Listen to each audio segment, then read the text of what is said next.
Young Wisdom. Young Wisdom. Young Wisdom.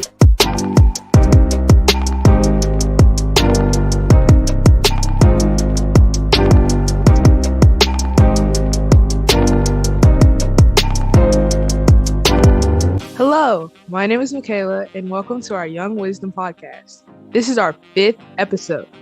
This episode will focus on our festive holiday traditions. Each Young Wisdom member will share how they celebrate their own holiday tradition. We also have 3 professional guests who will share their religious holiday traditions as well. These traditions will consist of Hanukkah, Kwanzaa, and Christmas. Our Young Wisdom members would like for you to sit back and enjoy our informative episode entitled Holiday Traditions.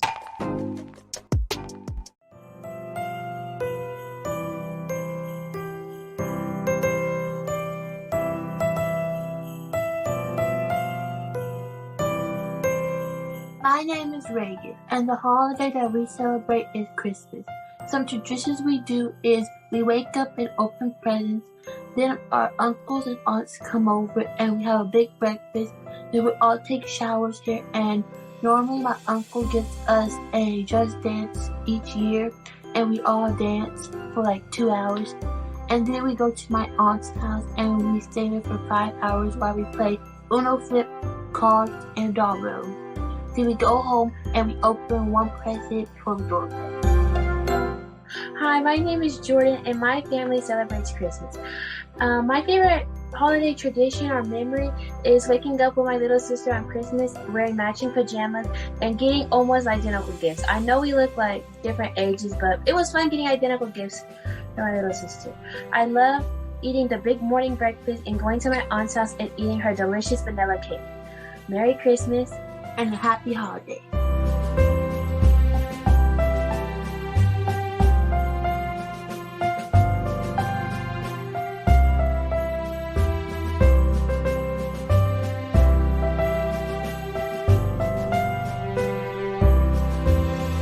Hi, my name is Jordan, and today I will be talking to you about how me and my family celebrate Christmas.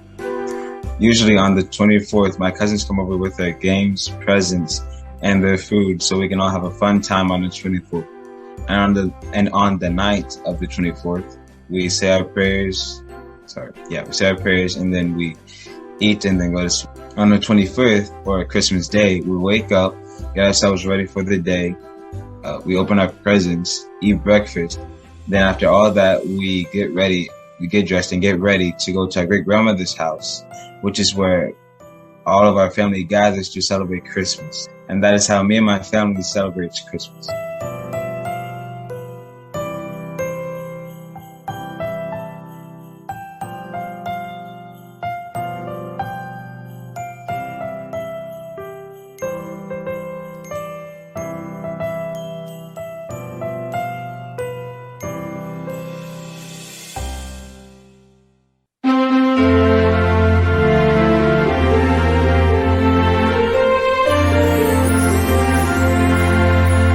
Hi, I'm Journey, and I'm excited to be talking about one of my favorite holidays. I'm definitely excited for Christmas. I'm a part of a generation of 4, and I want to share with you how I celebrate Christmas with my family. First, I normally begin the day at home with my mom. My mom wakes me up by shouting Merry Christmas. We then prepare breakfast together, and after we're done eating breakfast, we sit around the Christmas tree and open some of the gifts that we got for each other. Next, my mom and I get dressed, grab our gifts for the rest of the family, and head to my great-grandmother's house. Once my mom and I are there, other parts of my family start arriving, like my grandparents, aunts, uncles, and cousins. Everyone puts their gifts around my great-grandmother's tree, and then we start to exchange those gifts. Normally, my older cousins play Santa and pass out the gifts. We then open gifts, clean up the wrappings, boxes, and all of that stuff. And then, while dinner is being finished, we start playing games like bingo and spades. Then, before we eat, we talk about the true meaning of Christmas. My great-grandmother normally starts the conversation. Then, each one of us share what Christmas means to them. Before we eat, my grandmother, my great-grandmother, or my papa bless the food. After we eat, we socialize a little bit more. However, my day is not finished after that.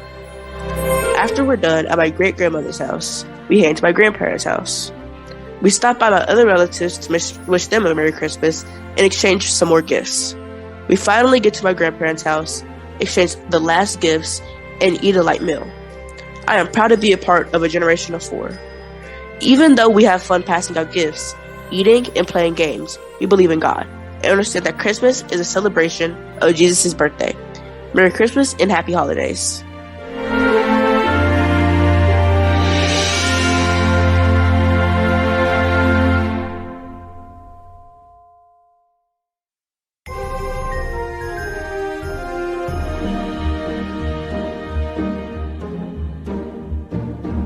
Hello, my name's Philip. Today I'm going to be sharing with you how me and my family spend our Christmas.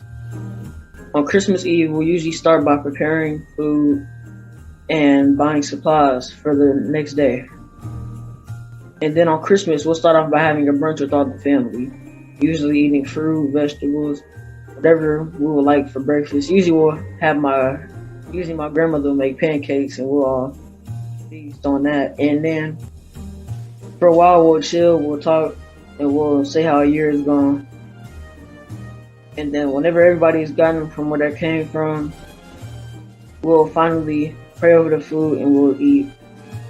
And after that, we'll all start by talking, opening presents, playing games, and we'll just do things as a family. And this year we're going to be doing something a little different. And we're going to be taking my grandmother to a Cowboys game. Hopefully to make this year a little bit special. And another thing that we usually do is we usually talk about memories that we used to have with other family members who might not be here. And that's how me and my family spend our Christmas.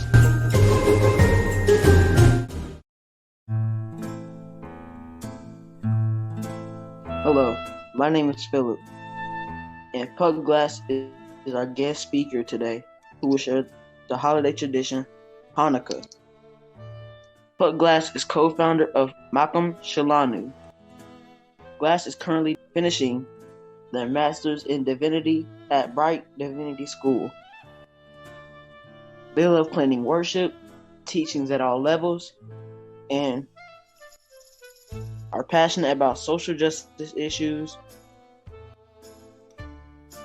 Puck serves as facilitator for conversations around LGBTQIA+, inclusion, disability, and racial equity.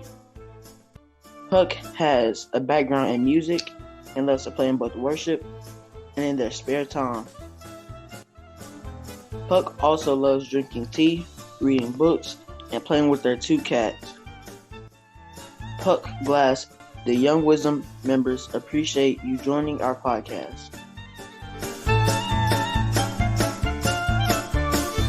Hello, thank you so much for having me today. I'm really excited to share with you a little bit about Hanukkah. So, Hanukkah is often known as the Festival of Lights, but it's also the Festival of Rededication.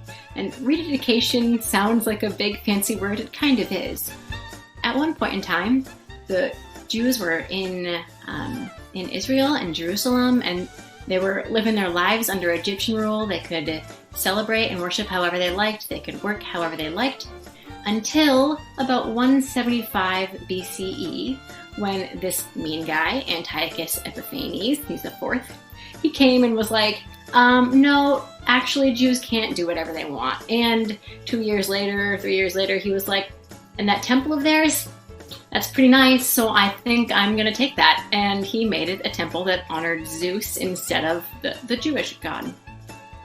And so this revolt happened. It was led by the Maccabees, and Judah Maccabee came in strong.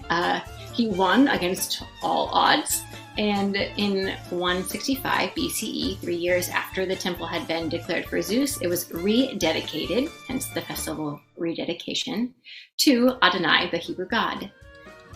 There was a problem here, though. We're really excited the temple's ours again, and we want to light the eternal flame.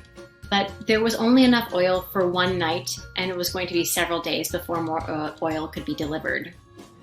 So They lit the light. The menorah, the Hanukkah, right, that we have now is 8, but at the time they were just lighting the menorah, which really means candelabra.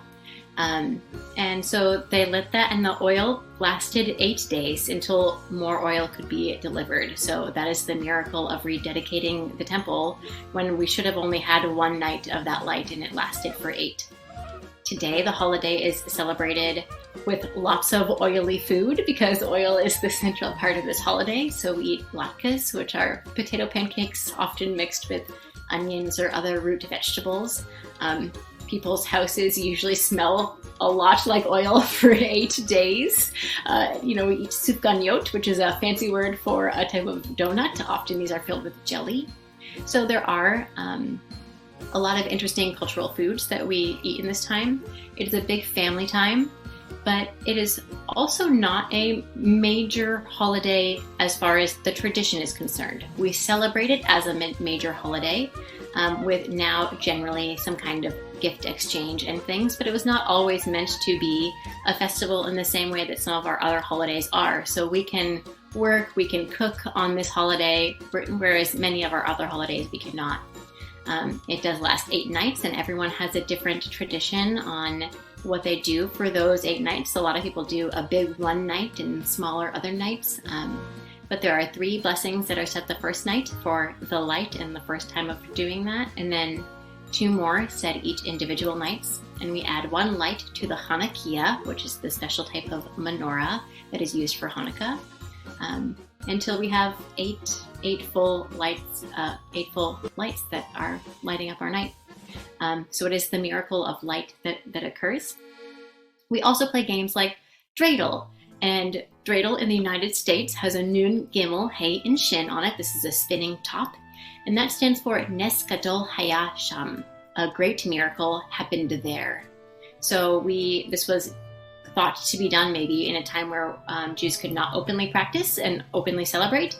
So it was a way to teach the acronym of what was happening during this time without publicly saying it. But if you were in Israel, your dreidel would read Nes Gadol Haya Po, which is a great miracle happened here. So the only place you will find that dreidel is in Israel. But this is a game that is played. It's a lots game. Often gelt is exchanged, which is like chocolate money in this instance. It's very delicious and a fun game to play because when the winnings is chocolate, the game can't be bad. So that is a lovely way. I love to celebrate by putting up lights of all different types, even ones that come from the Christmas section, because we are celebrating light and to have a dark season and to have there be light. People say that the Hanukkah moves around every year, and that is true. It moves around on the Gregorian calendar, but it actually is a steady date. It is the 25th of Kislev. So Kislev is a Jewish month, and it is always on the 25th of that month. That month just happens to seemingly move around our Gregorian calendar. So it is a different time every year, usually between Thanksgiving and the first of the year. Again, thank you for having me. I would like to now introduce some of our students who will share a little bit about how they celebrate Hanukkah. So Ben, would you like to tell us how you celebrate Hanukkah? Yes. So in my house, on the first night, we have our family gathered and we light all of our menorahs, which is a lot of menorahs. And we have a big celebration where we just hang out with our family for 5 hours just at the house. And then after that, on most nights, my mom might give me a little trinket. She might go to the store and be like, oh, this is a cool small toy, and she'll buy that for me. And then on the last night, I'll get a big gift. But other times, I'll just get the big gifts from my family on the first night. And every night, we light our menorahs, but not all of them, because that'd be $800 in candles. And then for most of the nights, we do our prayers. And yeah, that's how our Hanukkah usually goes. Thank you, Ben. Chloe, would you like to tell us how you celebrate Hanukkah at home? Be sure to include any foods that you love eating or any practices that you have even just outside lighting of the menorah. Of course. So something really big in our family is we all gather on the first night especially. We all go over to my grandparents' house and we eat a lot of good food. We have like boiled eggs, latkes. All the kids will be playing outside and you can just smell the latkes from inside. It's so wonderful for it all to happen. And then after we'll eat, we'll light our menorah, say our prayers, we'll sing some songs, and it's just really fun. And we will get gifts sometimes. And it's so sweet because it's just celebration and you get to have a lot of fun time with your family, so that's just really important. Thank you.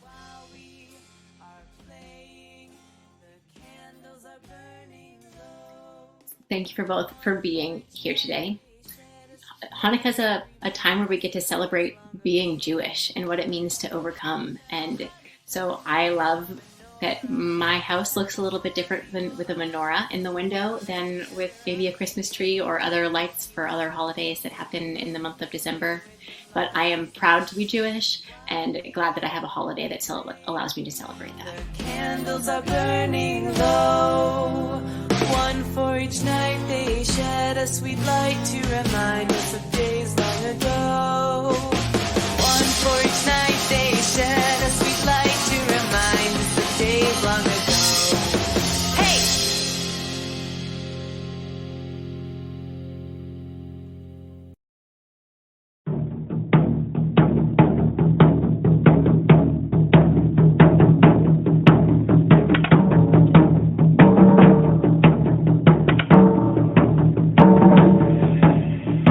Hello, my name is Journey.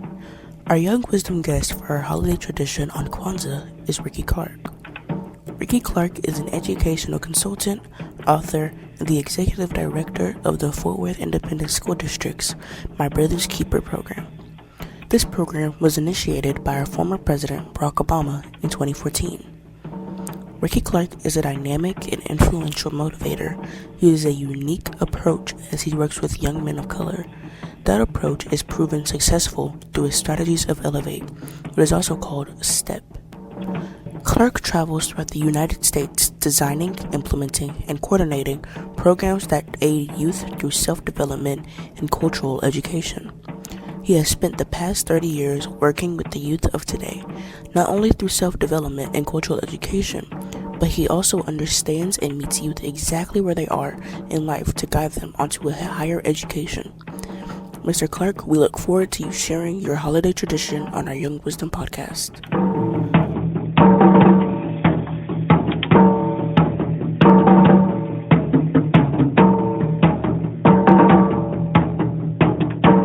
Yes. Let me begin as we should always do, and that's by giving honor to God. I know that some call him Jah, some call him Amen Ra, some call him Jehovah Jireh, and some call him Allah. But I simply like to call him God. Also at this time, we're going to welcome the spirits of our godly ancestors who I invite to be with us and to guide us from their plane of awareness so that we can be about the things that we're about and say the things we're about to say. Let's go to God in prayer. Heavenly Father, we want to thank you for last night laying down and this morning waking up. We want to thank you for the fact that the four walls in our room were not the four walls of our tomb. Also, God, we ask that you come into this presentation and give us the strength to deliver a meaningful understanding of what Kwanzaa is. We give you all the glory and the honor in Jesus' name. Amen. Amen. All right. My name is Ricky Clark, and I'm going to be talking about Kwanzaa and why do we celebrate Kwanzaa and what is Kwanzaa about. I also have two people to help me out. There will be Ryan and Ricky Wright, two of my grandchildren. So we'll start off by pouring of the libations. One of the things that they do in Kwanzaa, the word Kwanzaa itself simply means first fruit. First fruit is a Kwanzaa word. Now, I always deal with the numbers of 7. There's actually 7 letters in the word Kwanzaa, and we celebrate 7 principles of Kwanzaa. But we always start off by pouring libations. And pouring libations, we're just remembering our ancestors. So I'm going to pour the libations. I'm going to ask that my grandchildren play the drums at a very low beat. Ready, start. We pour libations for our ancestors. We pour libations for my mother, Winnie. Ashe. We pour libations for my grandmother, Fannie Mae Davis. We pour libations for my granddaddy, Old Dick Davis. We pour libations for Malcolm X. Ida B. Wells. Martin Luther King. Marcus Garvey. U.B. Du Bois. Madam T. Walker. And there are many ancestors whose names we have not said, but whose spirits we have not forgotten. Ashe. Ashe. Ashe. Oh.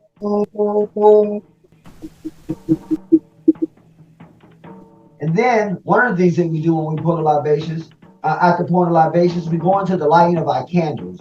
And so we're going to start off by lighting our candles. And the first candle is Umoja. I'm going to light Umoja, and then we'll go back and forth with the grandchildren. Ricky, you get on that side. Ryan, you get on this side.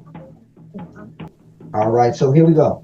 It's over there. The first candle that we will light is called, it's a black candle. What's the first one? Umoja. The second one is Kuji Chaka. You say it. Kuji Chakalia. Kuji Chakalia. What's the next one, Ricky? Ujima. Ujima. What's the next one, Ryan? Ujama. Ujama. Next one, Ricky. Kaumba. Kaumba.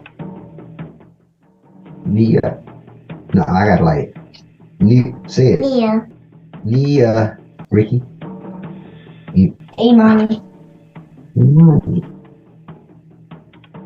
And so one of the things that we do, we start off by lighting the first candle, which is the black candle. And the three colors that we use, what are the three colors of the candles? Or what are the colors? Red, black, and green. What's the red for? What's the black for? What's the green for?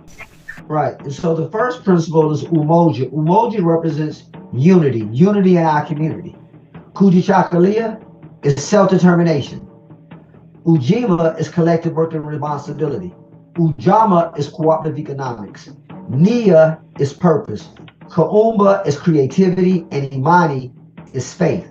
Well, what do you mean when you say that? Well, Kwanzaa was started in 1966 by a man by the name of Dr. Malana Karinga. In 1966, Dr. Malana Karinga decided that it would be important for us to learn about our culture. And I remind people that Kwanzaa is not a religious holiday. It's a cultural holiday. It does not take place over Christmas or anything like that. It's just a day that we use to celebrate our culture.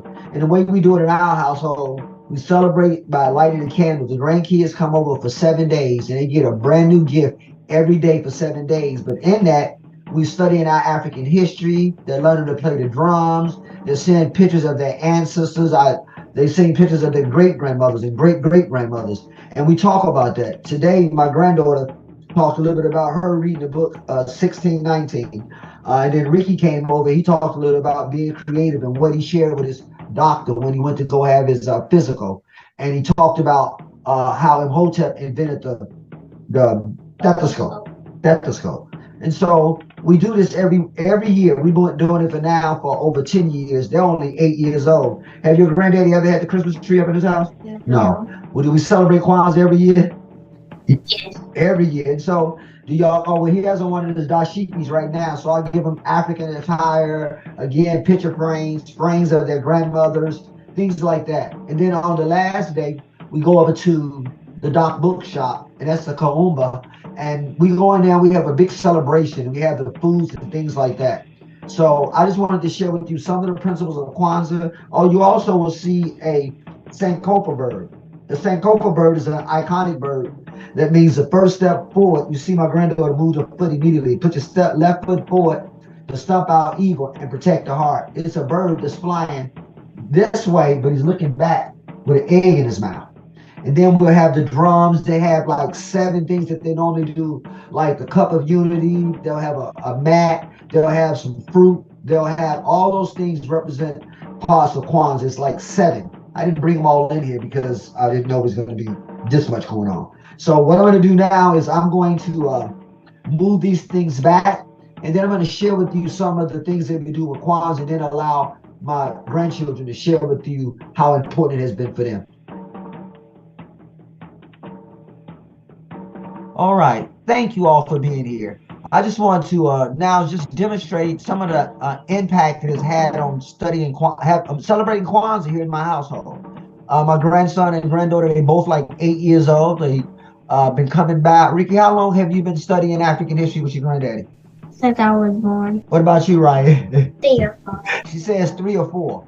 And so what we're going to do today is we're just going to demonstrate some of the things that they've learned, and they're 8 years old, right? So I'm going to ask a list of random questions, and they're going to respond to it. And then after they respond to those questions, then I'm going to have you all, they just talk, tell you about what they've learned and how they learned and how it has impacted them. I'll start off by asking, is Africa a country or a continent? Continent. Which one biggest, the country or the continent? Continent. How many countries in Africa? How many countries in Africa? 55. 55. Okay, tell me this. What's the colors of the African flag? Red, black, and green. What's the red for? Blood. What's the black for? Blood. What's the green for? Red. So tell me this, Ricky. Both of y'all. Where's a pyramid in reference to the earth? Center of the earth. How tall is it? 48 Say it louder. How wide is it? 755 feet wide. Ricky, man, how many stones did it take to build it? 2,300,000 stones. What is the name of the first university, Ryan? Say it so they can hear you. Now river. No, not the name of the longest river. What's the name of the first university? Story. How many subjects did they teach, Ricky? 4. What were the 4 subjects, Ryan? Say it so they can hear you. Religion, applied science, liberal arts, and business. Religion, applied science, liberal arts, and business. Ricky, man, what is religion? God and Jesus. What is applied science? Math, science. What is liberal arts? Reading, writing, Okay. poetry, All right. philosophy. Go on with your bad self. What is the name of the longest river in the world? Nile River. What's unique about the Nile River? Flows up, not down. Flows up, not down. Ryan, give me count. Oh, no, not Ryan. Ricky, count to 10 in Swahili and don't go fast. Umoja 1, Abili 2, Suta 3, Ane 4, Channel 5, Tita 6, Aba 7, Anane 8, Tisa 9, Kumi 10. Tell me this. What is the name of the first mathematician? Imhotep. First multi-genius? Designer of the step pyramid. The first doctor. So if you go into the classroom, they tell you the first doctor was anybody else, what you gonna say? I'm saying. What you gonna No, it's not. It's Imhotep. say? Imhotep. Tell me this then. You told me the colors of the African flag. Do you remember what continent your ancestors come from? What country? Okay. Well, that's the continent. Okay, what country? Cameroon. Cameroon. All right. Let me see if I can ask you any other question. What else? What I didn't ask you? Is there a question I didn't ask? Where did our ancestors come from? Oh, I just asked that question. Okay, tell me this. All right. Oh, we're from the Biblic tribe. That's what he wanted me to say. So we've done our DNA. My ancestral DNAs take us to Cameroon, and we're part of the Biblic tribe. He wanted me to make sure I asked that question. So let me ask you this question, Ryan. Tell me 5 things we couldn't do during slavery, and say it slow and let them hear you. Couldn't have church with a white person. Couldn't have church without a white person. Couldn't play drums. Couldn't play the drums. Couldn't have 5 more than a group. Couldn't be in a group of more than 5, and couldn't learn to what? Read and write. Give me 5 things we did to resist slavery, Ricky. Say it loud enough. Burn borns, poison slave owners, learn to read and write. Learn to read and write. Go on with your bad self. Okay, see what other... Oh, I know. How do you say thank you in Swahili? Asante. How do you say thank you very much? Asante sana. All right. I'm going to stop and pause and let them tell you. I'll start off with, which one of y'all want to go to first? Tell them about your experience. You want to go first? All right, Ryan, go ahead. Talk about what you've been learning since you've been doing the Kwanzaa. Class that we've been learning about, like, Talk loud enough for them to hear you. with, I can't even hear you. Say it. we was lighting candles and we celebrate our ancestors that passed away that have cancer and everything like that. Okay. Ricky, you want to talk a little bit more about it? Like you just talked about, like we learned the 7 principles of Kwanzaa, Okay. and we have what's it called? We celebrate Kwanzaa like every year. Right. Do we celebrate our ancestors? We celebrate our ancestors and we talk about where our ancestors are from. Come on, say it. The women. Oh, so she told me I need to ask a question. How old? I mean, the oldest man was found where? She said. I mean the oldest woman. You're right. I didn't say that. She said you're not the oldest man, the oldest woman. So we're taught that it's woman, man, not man, woman, right? Okay. Any other thing? Go ahead. They're listening. You forgot to tell us about like where like head of a man body. Okay, tell me this then. Describe the Sphinx for me. Head of a man, body of a lion. How many parts it consists of? 4. And what are the 4 parts? Man, beast, brain, and body. Say it again. What are the 4 parts? Man, beast, brain, and body. Right. So those are what? Said the first one, the oldest bones ever found were found in Africa, and they're the bones of a woman they call Lucy's bones. She wanted me to make sure I said that, and then we read books. She was reading a book called what? 16, 19? 16, 19? On the water. On the water. So tell them what you think about the book. Say it louder so they can hear you. It's really sad. It's talking about the white people enslaved the black people, and the black people had to work for them for like 400 years, and they didn't get money. So how did that make you feel? bad. It didn't make me feel really good. Didn't make her feel not really good. So Ricky, so I'm gonna say something about Rick. So one day we in the house and we're studying. Well, actually his grandmother called him. He was in there doing his math work, right? And she was like, Rick, you better come get this boy. I was like, what? She's like, he ain't getting him right. So I walk in the front room and I say, Ricky, who's the first mathematician? You said. Who's the first doctor? Who designed the step pyramid? So how many numbers are there in the world? 9. And 9 digits. So after I told him the 9 digits, I said, now Ricky, if you did this, you are math. So he went and did the work, did the math. It was 3 digits. I looked at it and he gives it to me. He said, Dad, Papa, is they all right? I said, no, you check it. He checked it. He gave it back to me. It was all right. I'm asking you, why were you able to do it after you were taught that? My papa, he confidence me to he said, I am math. And then in my brain, I was like, I can do math. I made math. I am math. And so I just did. I looked over it. I didn't count my finger. I just looked at it. I knew the paper was right. How did that make you feel? Very intelligent? Yes. All right. So Ryan, what kind of grades do you make in school? That 90. 90s and 100s. Ricky? 90? Go ahead. And 90s. So what do y'all like most about Kwanzaa? Africans. studying Kwanzaa stuff. Study your history. So what do you like? What do you want to be when you get older? African history teacher like my papa. She wants to be an African history teacher. Go ahead, tell her. Grandma had asked me what's it called? What? The history. What is a history, man? I said my papa. Oh, they asked you what's a historian? Yeah. And he said his papa. Okay. Any other questions anything else you want to say, Ryan? Because let me ask y'all this, and I'll leave you with this. Why was it important for you to want to get on the camera and tell people about the history? Why was you excited about it? Because it's some kids out there that don't know it stuff, and I like to teach kids, help other kids know more and teach. So he wants to be a YouTuber and get on there and teach kids about their African history. He loves that stuff. And every time I come home from work, it's the same thing, both of them. And they come over and we study the history and they love doing the Kwanzaa. You see, I'm in African attire. I always take them to the Doc book shop. And I got a job at the Doc book shop. He got a job at the Doc book shop. Do y'all like reading? Love reading, huh? And Pop, go ahead. The first bookstore I've been to was a black bookstore. Yeah. My papa's. So go to the black bookstore. Any other questions? All right, so I want to pause here parenthetically and let me leave y'all with something poetic. And I taught them this. The poem is called Two Sets of Notes, and I quote, sometimes I feel like I'm above the ground and the ceiling, and institutions that disengage in healing. Instead, open warp wounds trap me in rooms consumed with hypocrisy. But it occurs to me that Greek philosophers didn't author their own philosophy. Statues on campus be watching me.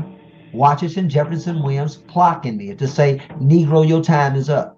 But I don't run laps around tracks. I run laps around scholars of tomorrow because new school of thought is Billy our history borrowed. They label me militant, black national radical, trying to put my learning process on sabbatical. But I don't apologize, because the truth to the whites of their eyes infected by white lies. They even try to get me to see their point of view by a brother that looks like me. A brother don't walk like me, talk like me, or act like me. He even turned his head and ran when I asked if he was black like me. Memorizing their thoughts and forgetting our own and wonder why we always feel alone. From the media to academia, hanging our brothers like coats, and in their schools always take 2 sets of notes. One set to ace the test and one set I call the truth. And when I find historical contradictions, I use the first set as proof. Proof that our youth minds are being polluted, convoluted, diluted, not culturally rooted in anything except Western massacre. Most of us are scared of Africa. We view our mother's land through the eyes of David Ham and Emmanuel Kant. But Emmanuel can't tell me about a land he never seen.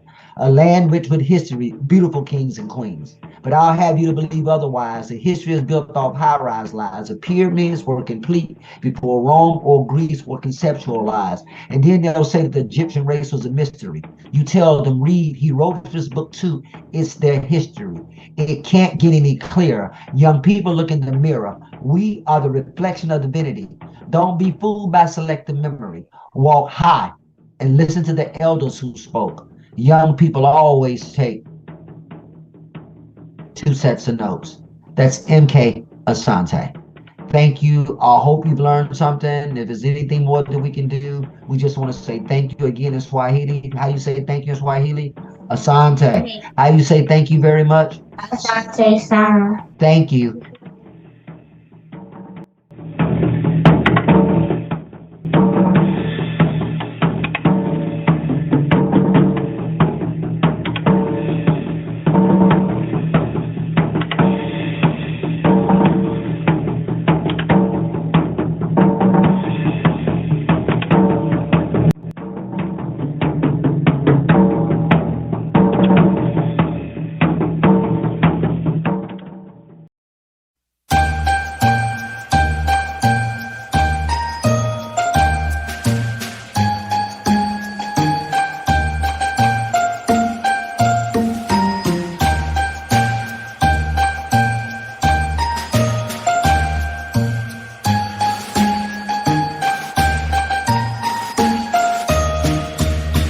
Hello, my name is Dylan Smith, and this is how my family celebrates Christmas. On Christmas Eve, we set up our stockings, and then we open one gift. And then we go to sleep in our matching pajamas, and then we go to sleep. And then in the morning, we check our stockings. After that, we go open our presents. After that, we make breakfast and eat. After that, we go in our Christmas clothes and go to family's house. And that's how my family celebrates Christmas. Have a Merry Christmas.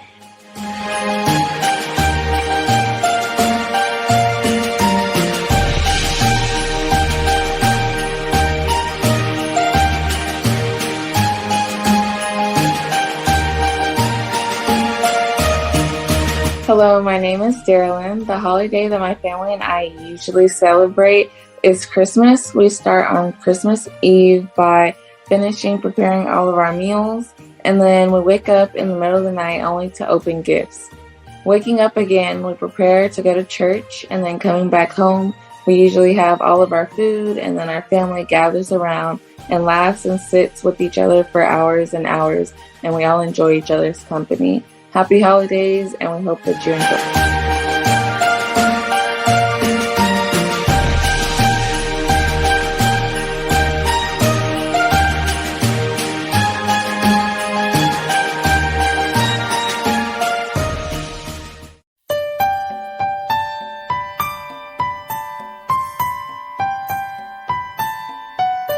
Hello, my name is Michaela, and I'd like to share with you how I spend my Christmas.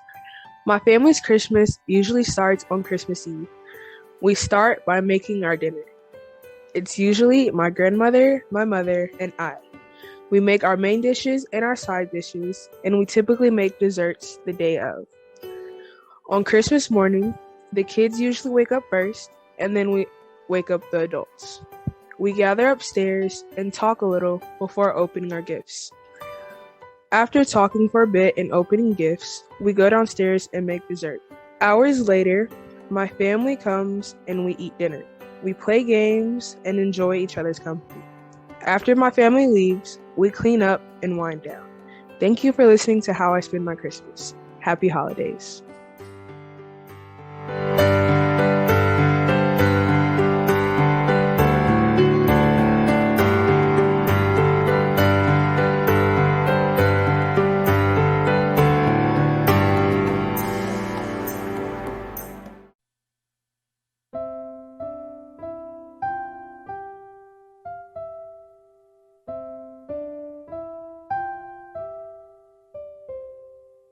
My name is Jordan. Reverend Carol Grant Gibson is our guest that will share the Christmas holiday tradition. Reverend Gibson's bio reads as follows. Reverend Carol Grant Gibson is currently the senior minister at the historic St. Andrew's United Methodist Church. Reverend Gibson is a graduate of Wiley College in Marshall, Texas. She earned a degree in business administration. She acknowledged her calling into the ministry in 1989 and began seminary in 1990, earning a Master of Divinity degree from Perkins School of Theology from Southern Methodist University campus in Dallas, Texas. Reverend Gibson's past appointments includes Mount Calvary United Methodist Church, Wichita Falls, Texas, St. John's and St. Paul United Methodist Church in Georgetown, Texas, Braxton Spring Hill United Methodist Church in Waco, Texas. As a United Methodist clergy, Reverend Gibson currently participates on the various boards and committees within the denomination to include the Conference Board of Ministry or of Ordained Ministry, Conference Relations Committee, District Finance Committee, Commission on Inclusiveness, African Americans in Ministry, and the chair of the Black Church Consultation Planning Team. She has served as a district and conference pastoral mentor and as an alternate delegate to jurisdictional conference. Reverend Gibson is a recipient of the Distinguished Benai Brith Award for her community work in social ethics by Perkins School of Theology.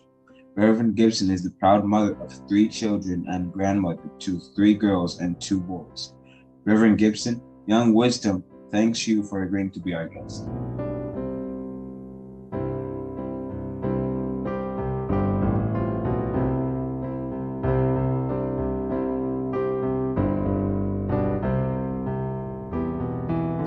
Christmas is celebrated on December the 25th, but I have you to know that December the 25th is not considered Jesus's actual birth date. It is not known what Jesus's actual birth date is. The Bible does not give us enough information to determine that. Many scholars believe that he was born in the springtime. So you may say, well, how did they get December the 25th as the date to commemorate Jesus's birth? Well, there were 3 festivals in particular that were part of the religious cycles of the day that were not Christian. And so they were looking for an opportunity to celebrate Jesus' birthday or commemorate his birth, which was not done for some time after he was born. And so Pope Julius I, it's determined, chose December the 25th as the date to commemorate Jesus's birth. And it was chosen around those other festivals or days observed by other religions, and some may say co-opted for Christian purposes. And so now we have December the 25th, in which Jesus, those who are believers and followers and call themselves Christians, acknowledge Jesus' birth or commemorate and celebrate it. With that said, Christmas is a religious holiday, and has become more and more secularized and commercialized. But now it is celebrated pretty much by all that would desire to. Everything about Christmas that we observe or treasure as part of the traditions really come out of some religious meaning. So the Christmas tree and the garlands that we hang are generally considered evergreens and celebrated and used because they are everlasting and symbolize eternal life because they're always green. Even the poinsettias that we use for decoration are set out. The little red berries on the poinsettias represent the droplets of blood when Jesus was crucified. And even the candy cane, the red and white candy cane, symbolize purity and the blood and the sacrifice that Jesus made on our behalf. Even the nativity scene symbolizes what's understood to be the scene of when Jesus was born in a manger with animals surrounding him and those there to give presents to him. So when you look at a nativity scene, look at all the pieces and you'll see animals looking out over him, and there are either three wise men or magi that are there to offer gifts to Jesus. And of course you have Mary there. And those are all symbolic of what we understand the scene to be at Jesus's birth. The Christmas tree, which we have at our church and some people have in their homes, are decorated with what we call Christian symbols, whether they be various kinds of crosses, like the Celtic cross. They may have ornaments such as the lamb, because Jesus is considered the Lamb of the world, and the sacrificial lamb. So you'll have various ornaments or designs or patterns on the tree that are Christian symbols. And so Christmas has become, as I said, more and more commercialized. And so of the traditions that we have, some coming out of that of the traditional Christian understanding and morphing into more of a secular understanding would be spending time with family, eating good food, fellowshipping, worshiping, whether it's at church or whether in your home. Other things that persons might do are they give gifts, take great joy in shopping for loved ones and friends. One of the best Christmases that I can remember would be one in which we celebrate with my grandparents and various family members, and we would gather at our house or at their house. And when you got up in the morning, you just didn't go run down and open gifts. You took time to read the story, the biblical story about Jesus' birth. You talked about what you were grateful or thankful for. You talked about the blessings that you had. You spent that time just giving God praise and thanks for Jesus Christ coming into the world as the Messiah, the Savior. And so you had to do that first. And even the gifts that young people get now versus when I was growing up, the gifts that they get now are those things that they desire or really want, things that are not of real necessity, so to speak. When I was growing up, you got things that you really needed: underwear, a couple of sets of clothes for school, things of that nature. You got things that you really, really needed. And you were thankful for them, every one of them. But it was a time for fellowship and for family and good food, as I said. And Christmas was a time to give gifts to those that you appreciated throughout the year. And maybe you didn't have ways of being able to show that through the year, but you took special time at Christmas, whether it was something that you bought or something that was homemade or something that you baked or whatever, took the time to do that, to show your appreciation and love and thanks to others. It wasn't necessarily, as it is now, a tit for tat. I give to you, give to me. You just gave out of your heart to those who had a special place in your life. But also, Christmas has morphed into, as it was then, more missional, or missional opportunity. When we talk about Santa Claus, that was not part of the original understanding of Christmas, or especially not in the religious circle. But Santa Claus is based off of the story of Saint Nicholas, who was considered a lesser saint in the European world. And he is said to have taken all of his possessions, wealth and such, and to use those to be able to provide for poor children in particular. And so even in this day, churches and organizations and families even take time to do the angel tree, or to provide gifts and things that are needed to brighten the day of children who may not be able to have the kind of Christmas that others would have. Also a time to be able to provide food for families who may not have the opportunity to have a real traditional meal at that time, or to visit those who are in the nursing home, to visit the elderly, to be with those who have no family. So it takes on the spirit of Christ in going and sharing your blessings with others. Christmas is also just the time to give God thanks. And even as commercial as Christmas has become, because now, it's not necessarily that families stay at home. They may be on the other side of the world now, celebrating Christmas or that holiday, as opposed to that holy day, that in which we reverence Christ.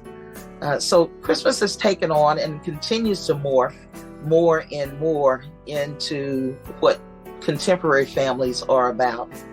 But it is still Christmas of remembering Jesus is the reason for the season. That it is about commemorating and celebrating the Christ who came into the world as Savior. Came into the world as a baby born in a manger. Came into the world to be God with skin on, the incarnate God with us. And so I hope we never lose that understanding of what Christmas is really about. So I hope you have a very blessed and Merry Christmas as you remember that Jesus is the reason for the season.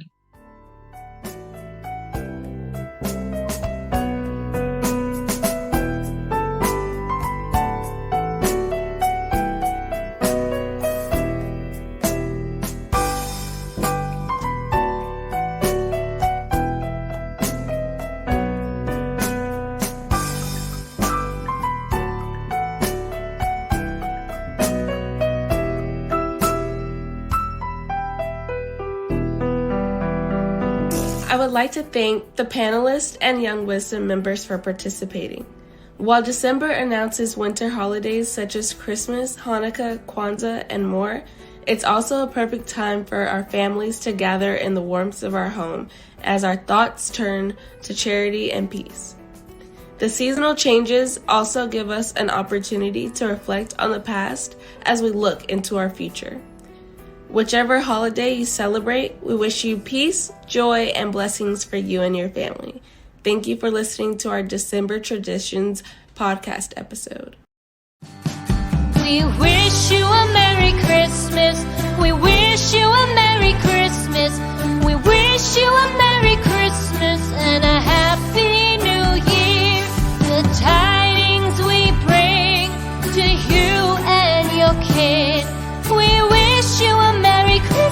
Christmas and a happy